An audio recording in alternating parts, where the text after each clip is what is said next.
lack of scandals and things like that. There have been so many over the years, and probably the biggest scandal at the turn of the last century was, well, one none other than starring one of the biggest names of cinematic history of that period. We're talking, of course, about the gorgeous, some people said, Rudolph Valentino. And his career was literally ruined by the media. We forget things like that, don't we? We think about the mainstream media today and all that, but it's gone on for years. And they described him at one particular period as the pink powder puff, the chic, and he was the ladies' man of the day. And apparently when he passed away, so many women threw themselves off the top of buildings and onto railway lines because they couldn't wonder about a life without him. This particular case that has a royal connection a few decades later may just surprise you. Let me explain. Hi, good morning, nice to see you. Thank you so much in this beautiful setting today. Doesn't it look lovely? Yes, autumnal is the word, isn't it? Yeah. I know you're probably thinking Neil looks dark, he looks better. I love the way somebody said to me the other day, Neil, you look shattered. I thought it's just the lighting, but what can you do? Well, don't you look at me like that. We all look better in decent lighting, don't we? That's the problem. I mean, yes, do you remember those photo booths where you were in and you used to sit on a buffet, do you remember, and take your own snap? Photo me. Nobody ever looked good like that, did you? You always looked like a waxwork from Tussauds when you came out. I didn't mind, I looked a lot better in fact, but that's the problem. It's a little bit like our story today regarding, as I often say, a bit of a royal scandal, because way back in the late 1950s, this man, Liberace, was the talk of London, but for all the wrong reasons. And this is all thanks to a case that was particularly groundbreaking, which saw him picking up £8,000, which is around about a quarter, maybe £500,000 in today's money. You see, they'd had a go at him via the Daily Mail, the tabloid newspaper, and a fictitious column called Cassandra, written by a man called William. And this is where it gets really interesting, because it's hard to imagine just how big Liberace was at this particular point. Already had a TV show, but he hadn't evolved into the all-white sparkling diamond character that we all love and know from today. That was to come at a little later date. When he was over here in London, he was staying at the Savoy Hotel, and a lot of people absolutely were outside, couldn't quite believe it, that this man, the showman of the keyboards, was literally in London town. Now, moving forward, when he arrived into London, the Daily Mirror decided that they were going to support him, and they sent down even teams of girls with big L's sewn onto their jumpers. But this was all to try and capture him out and to twist the knife at a later date. This is the mainstream media even back in the late 1950s. Now, what happened was they described him as some kind of fruitcake and, made assertions which were very damaging to his brand, as we call it today.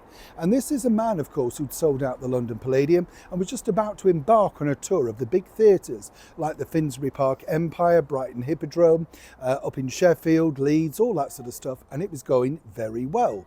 When this hit the stands from this gossip columnist, everything went truly wrong.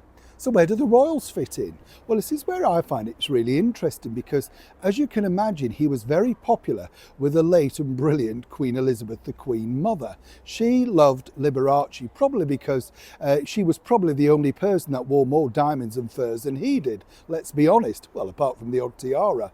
And she just thought he was a great showman. You've got to remember the 1950s were after the war, people were looking for glitz and glamour, and he provided it in spades. This particular case, he decided to counter-sue, and it went to the High Court, Royal Courts of Justice, the same court that Prince Harry recently was in himself. Everything plays out again. Now, according to royal sources, Princess Margaret, who was also a devoted fan, wanted to go and share her support by sitting in the court during the hearing, but she wasn't allowed. But she was very concerned about how Liberace was going through this particular dilemma on his own, so much so that she literally went into Savoy Court, in through the private door which they have at the Savoy Hotel, and went to have tea with him to see how he was going to battle on. Apparently he didn't think he was going to win the case, but he did. And finally he was, how should we put it, in raptures. Now, let's not forget, he'd not actually been sort of employed to appear in front of the British monarchy as yet. When he was booked in for the Royal Variety Performance of 1956, sadly, the Suez Crisis cancelled that year's Royal Variety Performance at the 11th hour. And apparently he was in tears backstage and insisted on doing his act regardless. Yes, that's show business. Now, fast forward a few years, and he finally got his date to appear at the Royal Variety performance when it was at the Opera House in Manchester, alongside the likes of Marty Wilde, who told me that actually Liberace stopped the show when he came on. Arthur Askew was the compere and made a joke about a candelabra, but that was about as far as it dare go. Where did the royals fit in?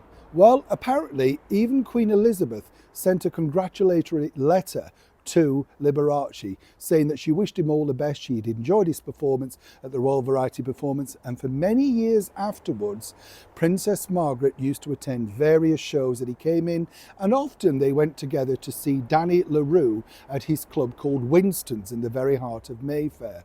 And apparently Liberace never forgot the support that the royals gave him. Even Prince Philip apparently was a fan and said he could command a room like nobody else. So much so that Liberace kept the signed letters and subsequent pictures of himself with Princess Margaret in a private collection, and would occasionally just place them on top of his many pianos inside his Las Vegas mansion to remind people that he did have friends in high places.